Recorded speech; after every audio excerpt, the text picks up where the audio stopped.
செய்திகளுக்கு அப்பால் நிகழ்ச்சியில் மீண்டும் உங்களை சந்திப்பதில் மகிழ்ச்சி. வணக்கம். இன்றைய நாள் யாராலும் மறக்க முடியாத அல்லது மறந்தாலும் அந்த தொடர்பில் நினைக்க முடியாத நாளாக இருக்க முடியாது. அந்த வகையில் இன்று உயிர்த்த ஞாயிறு தாக்குதல் இடம்பெற்று 7 ஆண்டுகள் நிறைவடைந்துள்ளன. இது தொடர்பில் இலங்கையில் பல இடங்களிலும் அவர்களுக்கான பிரார்த்தனைகள், நினைவு வணக்க நிகழ்வுகள் என்று பல நிகழ்வுகள் இடம்பெற்றுக் கொண்டிருக்கின்றன. தென்னிலங்கையிலே கருதினால் மல்கம் ரஞ்சித் தலைமையிலும், அதே போன்று கிழக்கு மாகாணத்தில் குறிப்பாக மட்டக்களப்பு மாவட்டத்தில் அங்க இருக்கக்கூடிய நாடாளுமன்ற உறுப்பினர்கள் மற்றும் மக்களோடு இணைந்து நிகழ்வுகள் இடம்பெறுகின்றன. நாடாளுமன்ற உறுப்பினர்களான ஞானமுத்து ஸ்ரீநேசன், வைத்தியர் ஸ்ரீநாத் போன்றவர்கள் மக்கள் நிகழ்வுகளில் கலந்து கொள்கின்ற ஒரு சூழ்நிலை இருக்கின்றது. இது இன்றைய நாளில் நினைவு நாளில் அவர்கள் நினைவு கூறப்படுகின்ற சந்தர்ப்பமாக பார்க்கப்படுகிறது. இதற்கு முப்பால் மிக முக்கியமான ஒரு செய்தி மறைந்திருக்கின்றது, அல்லது இது தொடர்பில் மிக முக்கியமானது ஒரு செய்தி பேசப்படாமல் கடந்து செல்லப்படுகிறது. இது தொடர்பில் பலரும் ஒழித்து விளையாடுகின்ற ஒரு விடயமாக இவை இருக்கின்றது. உயிர்த்த ஞாயிறு தாக்குதல் தொடர்பில் பல விடயங்கள் பேசப்பட்டுக் கொண்டிருக்கின்றன, பேசப்பட்டன, பலரும் மறைந்திருப்பீர்கள். ஆனால் இப்போது இருக்கக்கூடிய சந்தேகத்தை தீர்த்துக் கொள்வதற்காகவே இந்த காணொலியை பதிவேற்றம் செய்கின்றோம். ஏப்ரல் தாக்குதலுக்கான சூழ்ச்சிகளுக்கு சிவனேசதுரை சந்திரகாந்தன் என்ற பிள்ளையானுக்கு தொடர்புகள் இருப்பதாக பொதுமக்கள் பாதுகாப்பு அமைச்சர், முன்னாள் கிழக்கு பல்கலைக்கழகத்தின் உபவேந்தர் ரவீந்திரநாத் கடத்தல் காணாமலாக்குதல் தொடர்பில் பிள்ளையான் கைது செய்யப்பட்டு ஓரிரு மாதங்களில் நாடாளுமன்றத்தில் வெளிப்படுத்தினார். தற்போதைய சூழ்நிலை குறித்து அவர் அன்று, இது இன்றல்ல நேற்றல்ல, கைது செய்யப்பட்டு 3 மாதங்களின் பின்னர் அவர் நாடாளுமன்றத்தில் வெளிப்படுத்திய கருத்து. இப்படி பொதுமக்கள் பாதுகாப்பு அமைச்சர் நாடாளுமன்றத்தில் கூறியதுடன் பிள்ளையானின் கைதை தொடர்ந்து சுரேஷாலவின் கைதும் இடம்பெற்றது. அப்படியே உயிர்த்த ஞாயிறு தாக்குதல் தொடர்பில் இவர்கள் அறிந்திருந்தார்கள், அதனோடு உடன்பட்டிருந்தார்கள் என்பதுதான் அரச தரப்பின் நியாயப்பாடாகவும் இருக்கின்றது.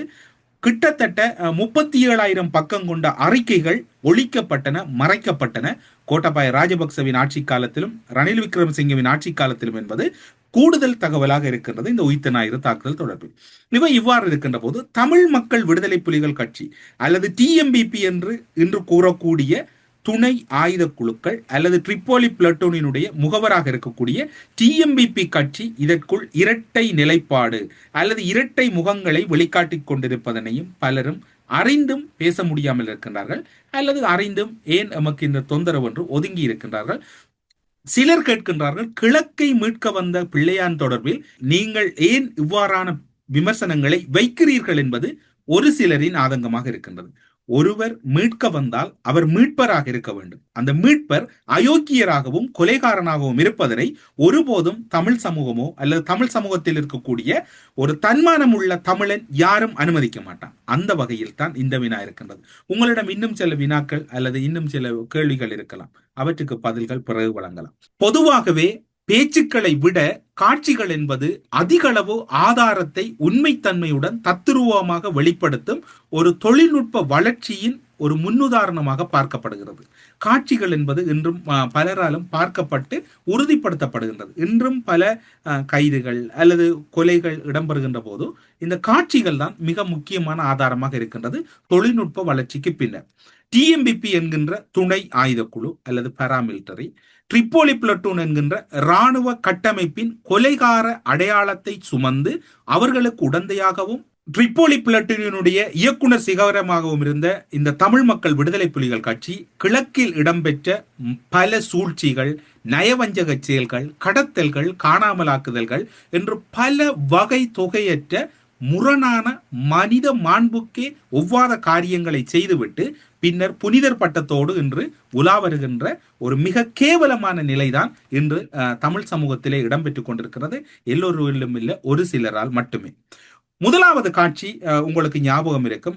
பிள்ளையானவர்கள் உண்ணாவிரதம் இருந்தார். அவருக்கான சிறைகள் மிகவும் கொடூரமாக இருக்கின்றது. அந்த சிறையில் அவரால் முடியாத சூழ்நிலையில் இருக்கின்றார் என்ற காரணத்தை காட்டி பிள்ளையான் சிறைக்குள் உண்ணாவிரதம் இருந்தார்.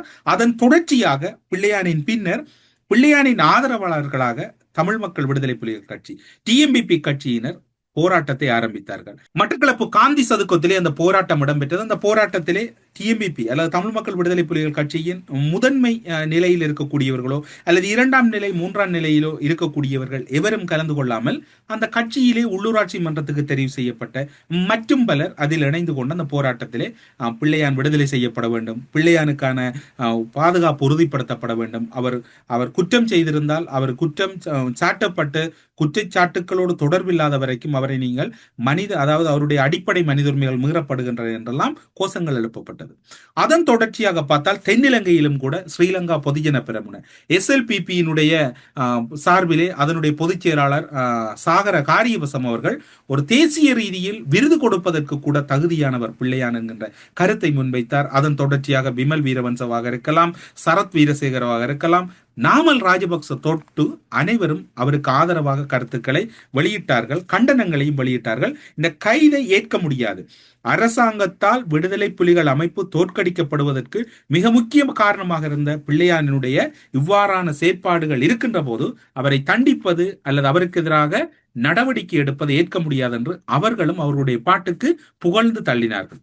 இப்படி இருக்கின்ற போது SLPP கட்சியின் முக்கியஸ்தர்கள் கருத்து தெரிவித்தார்கள். தென்னிலங்கையிலே பிள்ளையானுக்கு ஆதரவான கருத்துக்கள் அதிக அளவில் வலுப்பெற்றிருந்த சூழ்நிலையில் அதாவது மட்டக்களப்பில் இடம்பெற்ற உண்ணாவிரதத்தில் மட்டும் பொதுச் செயலாளர் பிரசாந்தனை காணவில்லை.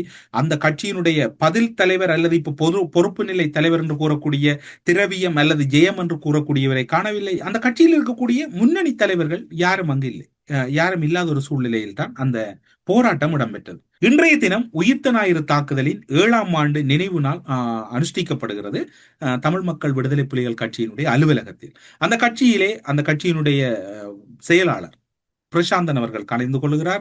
அதனுடைய முக்கிய பிரமுகர்கள் பலர் முகங்கள், அதாவது உண்ணாவிரத போராட்டத்திலே கலந்து கொள்ளாத பல முகங்கள் இன்று இந்த நிகழ்விலே கலந்து கொள்கிறார். இந்த முன்னர் அதாவது காந்தி சதுக்கத்திலே இடம்பெற்ற போராட்டத்தை நீங்கள் அந்த காணொலியை பாருங்கள். அந்த காணொலியிலே இருப்பவர்களின் முகங்கள் பெருமளவு தெரியாதவை, ஒரு சில முகங்கள் தெரிந்தவை. இதில் உங்களுடைய மனச்சாட்சியை சொட்டு தமிழ் மக்கள் விடுதலை புலிகள் கட்சி அல்லது டிஎம்பிபி கட்சியினர் யாராவது ஒரு முறை இந்த காணொலி அழகாக பாருங்கள். இதில் யாராவது மூத்த தலைவர்கள் அல்லது முக்கியஸ்தர்கள் யாரும் நிற்கிறார்களா என்று ஒருவரும் இல்லை. இப்போது அந்த காணொலியை நீங்கள் பார்த்திருப்பீர்கள். யாரும் இல்லை, பார்த்திருப்பீர்கள். எவரும் இல்லாமல் ஒரு வெறுமையான இடமாகவே அவை காட்சியளிக்கிறது. இது ஒரு புறம் இருக்க, இன்றைய நாளில் உயிர்த்த ஞாயிறு தாக்குதலின் 7ஆம் ஆண்டு நினைவு நாள் தமிழ் மக்கள் விடுதலை புலிகள் டிஎம்பிபி கட்சியின் அலுவலகத்தில் இடம்பெறுகிறது. அந்த அலுவலகத்திலே அதனுடைய செயலாளர் பிரசாந்தன் தலைமையிலே இடம்பெறுகிறது. அந்த கட்சியில் இருக்கக்கூடிய முக்கியஸ்தர்கள் பலர் கலந்து கொள்கிறார்கள். அந்த கட்சியில் இருந்த பலர் அந்த நிகழ்விலே கலந்து கொண்டிருக்கின்ற சூழ்நிலையில் அங்கு பிரசாந்தன் பிரசன்னமாயிருக்கிறார். ஆனால் உண்ணாவிரத போராட்டம் இடம்பெற்ற போது பிரசாந்தன் அந்த போராட்டத்திலே கலந்து கொள்ளவில்லை. உண்ணாவிரத போராட்டத்திலே எந்த ஒரு முக்கியஸ்தர்களும் இல்லாமல் ஒரு சாதாரணமான வகையில் இடம்பெற்றது. இன்றைய உயிர்த்த ஞாயிறு தாக்குதல் நினைவு நாள் அனுஷ்டிக்கின்ற நிகழ்வை பாருங்கள். இதில் பிரசாந்தன் இருக்கின்றார், அந்த கட்சியினுடைய பொதுச் செயலாளர். ஏன் பிரசாந்தன் உயிர்த்த ஞாயிறு தாக்குதல் உண்ணாவிரத போராட்டம், அடையாள உண்ணாவிரத போராட்டத்தில் கலந்து கொள்ளவில்லை என்கின்ற சந்தேகம் இருக்கின்றது. பிரசாந்தன் அவர்கள் இன்று தன்னுடைய உரையிலே மிக அழகாக ஒரு சில விடயங்களை குறிப்பிடுகிறார். அவர் குறிப்பிடுகின்ற விடயங்களை பார்க்கின்ற போது இறந்தவர்களுக்கு ஆழ்ந்த அனுதாபங்கள், பாதிக்கப்பட்ட உறவுகள் மீண்டு எழுவது கட்டாயம். டிஎம்பிபி அலுவலகத்தில் வருடா வருடம் இவர்களை நாங்கள் உரிமையோடு நினைவு கூறுகிறோம் என்று கூறியவர் இந்த பாதக செயலில் யார் ஈடுபட்டாலும் தண்டிக்கப்பட வேண்டும் என்று கூறுகின்றார். அப்படியே அவர் ஒரு விடயத்தை அதில் வலியுறுத்தியிருக்கலாம் தான். இப்படி ஒரு பாதக செயலை செய்யாத எங்களுடைய கட்சியின் தலைவர் பிள்ளையானை அல்லது சிவனேசதுரை சந்திரகாந்தனை இந்த அரசாங்கம் பழி வாங்குகிறது என்று ஏன் சொல்லவில்லை? எதற்காக அந்த கருத்தை இவ்வளவும் கூறிய பிரசாந்தனால், தன்னுடைய கருத்தை முழுமையாக சொல்லிய பிரசாந்தனால் ஏன் பிள்ளையான் ஒரு நிரபராதி, அவர் இதில் கட்டாயமாக ஒரு சூழ்ச்சி அடிப்படையில் இவர் இதுக்குள் சிக்க வைக்கப்பட்டிருக்கிறார் என்று ஏன் கூறவில்லை என்ற சந்தேகம் வலுக்கின்றது. அப்படியாயின் பிரசாந்தன் அன்று உண்ணாவிரத போராட்டத்துக்கு செல்லாதது ஒரு வகையில் அவருடைய கருத்துப்படி நியாயமாக இருக்குமோ என்கின்ற சந்தேகமும் பலரிடம் இருக்கின்றது. இப்போது பலரும் கேட்கின்ற விடயம், ஏன் இந்த விடயத்தை கதைக்கின்றீர்கள்? இதனை கதைக்காமல் கடந்து செல்லுங்கள்.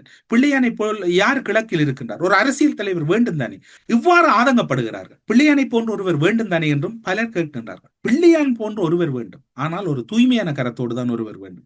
அரசியல் ரீதியாக அரசியலுக்குள் முரண் இருக்கலாம், ஆனால் அந்த மக்களை வதைத்து அந்த மக்களுக்கு எதிராகவே தன்னுடைய செயற்பாட்டை முன்னிலைப்படுத்திய ஒருவர் வேண்டாம் என்பதுதான் ஒரு முக்கியமானவர்களுடைய கருத்தாகவும் அவர்களுடைய ஆதங்கமாகவும் இருக்கின்றது.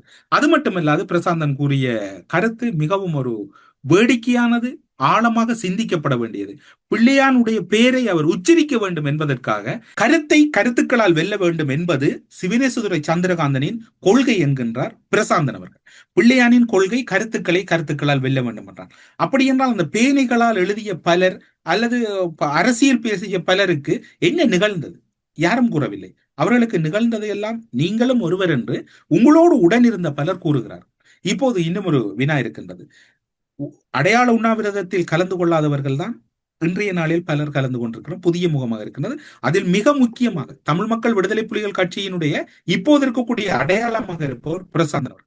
அவர் அன்று கலந்து கொள்ளவும் இல்லை, அன்று எந்த பக்கத்திலும் செல்லவில்லை. அப்படி என்றால் உயிர்த்த ஞாயிறு தாக்குதலில் பிள்ளையான் தொடர்பு பட்டிருப்பார் என்று ஆனந்த விஜயபால கூறுகின்ற குற்றச்சாட்டு அல்லது குற்றத்தடுப்பு புலனாய்வு பிரிவினுடைய பணிப்பாளர் சாணி அபேசேகர கூறுகின்ற குற்றச்சாட்டை மறக்க முடியாத ஒரு இக்கட்டான நிலையில் பிரசாந்தன் இருக்கின்றாரா? இன்றைய நாளில் பிரசாந்தன் கூறியிருக்க வேண்டியது, எல்லோரும் எதிர்பார்ப்பது, பிள்ளையானுக்கு இதில் தொடர்பில்லை என்று மிகவும் இலேசாக சொல்லி இருக்கலாம். ஏன் அதனை இந்த நினைவு நாளில் கூறுவதை பிரசாந்தன் தவித்தார்? அல்லது தவித்தாரா? அல்லது அது கூறுவதனால் ஆபத்து இருப்பது என்பதை உணர்ந்தாரா? அல்லது இந்த விடயத்தில் பிள்ளையான் எவ்வாறான சூழ்நிலைக்குள் சிக்கியிருக்கிறார் என்பது குற்றத்தடுப்பு புலனாய்வு பிரிவினரால் பிள்ளையான் தரப்புக்கு தெரியப்படுத்தப்பட்டிருக்கின்றதா? அதில் குறிப்பாக பிரசாந்தனுக்கு தெரியப்படுத்தப்பட்டிருக்கின்றதா? பிள்ளையானோடு உடன் இருந்த பலர் இன்று அரச சாட்சியாக மாறி இருக்கிறார்கள் என்பதை நாங்கள் உங்களுக்கு இதில் தொடர்ச்சியாக வலியுறுத்துகிறோம். அதனுடைய ஒரு வெளிப்பாடுதான் இன்று பிள்ளையானை நியாயப்படுத்த முடியாத ஒரு இக்கட்டான சூழ்நிலையில் பிரசாந்தன் இருப்பதாக பார்க்கலாம். திரவியம் அல்லது அதனுடைய பதில் தலைவராக இருக்கக்கூடிய ஜெயம் என்று எல்லாரும் கூறக்கூடியவர் இன்று எங்கும் அவரை காணவில்லை. இன்றைய நாளில் இதில் பிள்ளையான் கைது செய்யப்பட்டமை தவறு என்பதை இன்றைய நாளில் தமிழ் மக்கள் விடுதலை புலிகள் கட்சியினர் கூற தவறியது ஏன்? அல்லது அப்படி என்றால் அவர் இந்த குற்றச்சாட்டுகளோடு விசாரணையில் உட்படுத்தப்பட்டிருப்பது நியாயப்படுத்துகிறதா தமிழ் மக்கள் விடுதலை புலிகள் கட்சி? அல்லது தமிழ் மக்கள் விடுதலை புலிகள் கட்சியில் 2-3 அணிகள் இருக்கின்றதா? பிள்ளையான் அணி என்று ஒரு அணியும், பிரசாந்தன் அணி என்று ஒரு அணியும், இன்னும் ஒரு அணி எங்காவது சென்று தஞ்சமடைந்து விடுவோம் என்றும் ஓடித்திருக்கிறதா என்கின்ற கேள்வியும் எழுகின்றது. இந்த கேள்விகளுக்கான பதிலை நாங்கள் தொடர்ச்சியாக கேட்கிறோம். ஆனால் பிரசாந்தன் தரப்பில் வழங்கவில்லை. இன்று மட்டக்களப்பில் இருக்கக்கூடியவர்கள் அல்லது கிழக்கு மாகாணத்தில் இருக்கக்கூடிய பலருடைய ஆதங்கமாக இருப்பது, நீங்கள் பிள்ளையானை தொடர்ச்சியாக குற்றச்சாட்டுகிறீர்கள். பல இடங்களிலே பல தவறுகள் இடம்பெறுகிறது. ஏன் அவற்றை கூற? எல்லா தவறுகளும் கூறுகிறோம். எந்த கட்சி தவறு செய்தாலும் கூறுகிறோம். அதற்கு எங்கள் ஊடகமாக எங்களுக்கு தார்மீக கடமை இருக்கிறது. மக்களின் சார்பில் நாங்கள் இதில் பேசிக் கொண்டிருக்கிறோம்.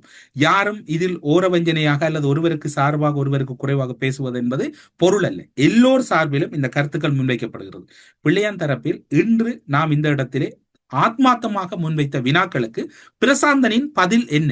அல்லது பிரசாந்தன் இது தொடர்பில் கதைப்பார்? பிரசாந்தன் என்ன கூறுகிறார் என்பதை நீங்கள் ஒரு சில நிமிடங்கள் நீங்களாகவே கேட்டு பாருங்கள். உங்களுக்கு புரியும் நாம் கேட்ட கேள்வியில் என்ன தவறு இருக்கிறது என்று. உயிர்த்த ஞாயிறு தாக்குதல் நினைவு நாள் அல்லது அது தொடர்பான ஏதாவது முக்கியமான நடவடிக்கைகளை அரசு முன்னெடுத்தால், இந்த இடத்தில் அரசு விடயத்திலும் ஒரு கருத்தை சொல்ல வேண்டும். எல்லா அரசுகளும் உயிர்த்த ஞாயிறு தாக்குதலை ஒரு கண்டடைப்பு விசாரணையாக முன்னெடுத்த போது துணிந்து அனுரகுமார திசாநாயக்க இந்த விடயத்தை கையாண்டு இருக்கின்றமை என்பது இங்கு உண்மையில் பாராட்டத்தக்கது. ஆனால் இந்த பாராட்டு நிரந்தரமாக வேண்டும் என்றால் இதன் பின்னணி, அதன் முன்னணியில் இருக்கக்கூடியவர்கள் அத்துணை பேரும் கைது செய்யப்பட வேண்டும். இது ஒரு அரசியல் சதி என்பதை அனுர்குமார் நிறுவ வேண்டும். அவர் நிறுவ தவறுவாராக இருந்தால் அதிலும் ஏதோ பிழை இருக்கிறது என்றுதான் அர்த்தம் கொள்ள வேண்டியிருக்கும். உயிர்த்த ஞாயிறு தாக்குதலானது அரசியல் சதி அல்ல எனவும், ISIS கொள்கைகளால் ஈர்க்கப்பட்ட தீவிரவாதிகளின் செயல் எனவும் முன்னாள் அமைச்சர் சரத் வீரசேகர, முன்னாள் ரியல் அட்மிரல் சரத் வீரசேகர பலமை போன்று கருத்துக்களை கூற ஆரம்பித்து விட்டார். உயிர்த்த ஞாயிறு பயங்கரவாத தாக்கல் நடத்தப்பட்ட 7 ஆண்டுகள் நிறைவடையும் இன்று செவ்வாய்க்கிழமை பத்திரமுல்லையில் உள்ள ஸ்ரீலங்கா பொதுஜன SLPP அலுவலகத்தில் இடம்பெற்ற செய்தியாளர் சந்திப்பில் உயிர்த்த ஞாயிறு உயிரிழந்து காயமடைந்த உறவுகளுக்காக அனுதாபங்களை தெரிவித்துக் கொள்கிறார். இருப்பினும் தற்போதைய அரசாங்கம் கத்தோலிக்க மக்களின் வாக்குகளை பெறுவதற்காக இத்தாக்குதலின் பின்னால் மகா சூத்திரதாரி இருப்பதாக கூறி மக்களை ஏமாற்றுவதாக அவர் குற்றம் சாட்டியுடன் தேர்தலின் போது வழங்கிய அந்த பொய் வாக்குறுதிகளை நிறைவேற்ற முடியாமல் தற்போது திறமையான புலனாய்வு அதிகாரியான சுரேஷ் சாலைவை கைது செய்து பழிவாங்கும் செயல். திறமையான புலனாய்வு அதிகாரி என்று இவர் பாராட்டு பத்திரம் கொடுக்க, இவர் தென்னிலங்கையிலே சொல்ல போனால் பிள்ளையான், சுரேஷ் சாலை மற்றும் கொலைகாரர்கள் அத்தனை பேருக்கும் பாராட்டு பத்திரங்கள் கொடுப்பது இவர்களின் வேலையாக இருக்கிறது. குறிப்பாக 2016 முதல் 2019 வரை சுரேஷ் சாலை வெளிநாட்டிலே தங்கியிருந்த நிலையில் நாட்டில் இல்லாத ஒருவரை இத்தாக்குதலுடன் தொடர்புபடுத்துவது அநீதியானது என்று புலம்பெயர் டயஸ்போராக்களை திருப்திப்படுத்துவதற்காக இந்த செயல் இடம்பெற்றதாகவும் பலமையான பாணியிலே அவர் கூறியிருக்கிறார். FBI மற்றும் ஆஸ்திரேலிய பெடரல் போலீஸ் போன்ற சர்வதேச புலனாய்வு பிரிவு பிரிவுகள் மற்றும் உள்நாட்டு விசாரணை ஆணைக்குழுக்கள் என இவற்றின் அறிக்கைகள் இத்தாக்குதலின் பின்னணியில் அரசியல் சதி இருந்ததாக கூறப்படவில்லை என்பதையும், இதில் அரசியல் சதி இல்லை என்று இப்போது சரத் வீரசேகர், உண்மையில் அடுத்த கைது சரத் வீரசேகரை கொண்டு விசாரித்தால் சரத் வீரசேகர, உதயகம்மன் பில, விமல் வீரவன்ச போன்ற மூவரையும் முறையாக அரசு விசாரணை செய்யுமாக இருந்தால் இதனுடைய உண்மையான சூத்திரதாரியை கண்டுபிடிக்க முடியும். இந்த அரசு விசாரணை விடயத்திலும் சற்று தாமதமாகத்தான் இருக்கின்றது. அது இந்த அரசுக்கு அவ்வளவு ஆரோக்கியமாக இருக்கும் என்று எமக்கு தென்படவில்லை. தாக்குதலுக்கு முன்னர் சஹரான் வெளியிட்ட வீடியோவில் ISIS தலைவராகவும் இஸ்லாமிய அரசு என்ற கொள்கையும் நியூசிலாந்து தாக்குதலுக்கு பழிவாங்கவுமே நடத்தப்பட்டதாக தெளிவாக கூறியிருக்கிறார். அது கூறினாரா அல்லது அவர் கூற வைக்கப்பட்டாரா என்பது கேள்வியாக இருக்கிறது. பிள்ளையான் என அழைக்கப்படும் சிவனேஸ்வரி சந்திரகாந்தன் கைது செய்யப்பட்டமை குறித்து கருத்து தெரிவித்த அவர், போரை வெல்ல உதவிய அதிகாரிகளையும் நண்பர்களையும் இலக்கு வைப்பதன் மூலம் அரசாங்கம் குறுகிய அரசியல் லாபம் தேட முற்படுகிறது. 2017 பல புலனாய்வு தகவல்கள் வழங்கப்பட்டும் சஹரானுக்கு எதிராக பிடியாணை பிறப்பிக்கப்பட்டிருந்தும் அதனை தடுக்க தவறிய அதிகாரிகள் குறித்து விசாரணை நடத்தாமல் இது ஒரு சதி என கூறுவது வேடிக்கையானது என்றும் அவர் கூறியிருக்கின்றார். இவர் அந்த விசாரணை இடம்பெறவில்லை என்று கூறுவது அன்றைய கால பகுதியில் முக்கிய துறைகளில் இருந்த, அதாவது நல்லாட்சி கால பகுதியில் இருந்தவர்களை இவர் முதலென்றால் ரணில் விக்ரமசிங்கவை நேரடியாக குற்றம் சாட்டியிருப்பார். இப்போது குற்றம் சாட்ட முடியாது என்றால் அவருடைய கூட்டணியில் இருப்பதனால் இவர்களுடைய குற்றச்சாட்டு சாணி அபயசேகர மற்றும் அவரோடு இருந்த புலனாய்வு அதிகாரிகளை நோக்கி இருக்கின்றது. இப்போது எல்லா விடயங்களையும் விட்டு விடுவோம். நாம் இன்று இதில் ஒளிபரப்பிய 2 காணொளிகளுக்கும் என்ன பதில் இருக்கின்றது? உங்களுடைய நியாயப்பாட்டை மக்கள் கூறுங்கள். உங்களுடைய நியாயப்பாடு. காந்தி பூங்காவில் பிரசாந்தன் பிரசன்னமாகவில்லை. உயிர்த்த ஞாயிறு தாக்குதல் நினைவு நாளில் பிரசன்னமாகிறார். 2வது விடயம், உயிர்த்த ஞாயிறு தாக்குதல் நினைவு நாளில் பிள்ளையான் ஒரு போலியான குற்றச்சாட்டில் கைது செய்யப்பட்டிருக்கிறார் என்று ஏன் பிரசாந்தன் கூறவில்லை என்றால், பிரசாந்தனுக்கு இந்த விவகாரத்தில் உண்மைத்தன்மை முழுமையாக தெரியுமா, அல்லது அரசு சாட்சியாக மாறிய பலர் தமிழ் மக்கள் விடுதலை புலிகள் கட்சியில் இருப்பதாக கூறப்படுகிறது. அவர்கள் யார் என்பதும் பிரசாந்தனுக்கு தெரியுமா? இந்த உள்வீட்டு சதியில் என்ன இடம்பெறுகிறது என்பதை பிரசாந்தன் கூறுவாரா, அல்லது இந்த கட்சி 2ஆக பிளவுபட போகிறதா என்கின்ற கேள்வி பலரிடம் இருக்கிறது. இரட்டை நிலைப்பாடுகளின் அடிப்படையில் தான் இந்த கேள்வி ஆத்மார்த்தமாக முன்வைக்கப்படுகிறது.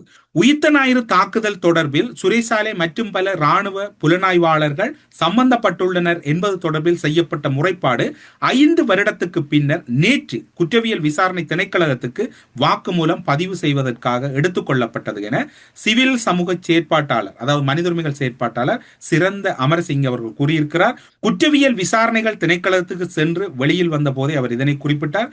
உயிர்த்த ஞாயிறு தாக்குதலுக்கு சுரேசாலை மற்றும் ராணுவ புலனாய்வு பிரிவில் உள்ள ஒரு குழு சம்பந்தப்பட்டது என 2021, 11, 15 அவர் முறைப்பாடு செய்துள்ளதாகவும், ஆனால் அது தொடர்பில் எந்த ஒரு விசாரணையும் கோட்டாபாய ஆட்சியிலோ ரணில் விக்ரமசிங்க ஆட்சியிலோ ஜனாதிபதியாக இருந்த போதிலோ முன்னெடுக்கப்படவில்லை. அது தொடர்பில் புதிய NPP அரசாங்கம் வாக்குமூலம் பதிவு செய்ததற்காக தன்னை அழைத்ததாகவும் கூறுகிறார். 5 வருடங்களுக்கு பின்னர் ஒரு விசாரணை முன்னெடுக்கப்பட்டது. பல விடயங்கள். உயிர்த்த ஞாயிறு தாக்குதலை கடந்து செல்ல முடியாது. உயிர்த்த ஞாயிறு சூத்திரதாரிகளை அப்படியே விட்டுவிட முடியாது. ஆனால் இந்த உயிர்த்த ஞாயிறு தாக்குதல் விடயத்தில் அரசினுடைய செயற்பாடு பாராட்டப்பட வேண்டியது. ஆனால் இந்த விசாரணை இன்னும் துரிதப்படுத்தப்பட வேண்டும். என்றால் சாட்சியை குலைப்பது, ஆட்சியை மாற்றுவதில் எதிர்க்கட்சிகள் தீவிரமாக இருக்கின்றார்கள். அல்லது எதிர்க்கட்சிகள் அவர்களை பொறுத்தவரையில் ஆட்சி மாற்றம் அல்லது சாட்சிகளை குலைப்பதில் கைதேர்ந்தவர்கள்.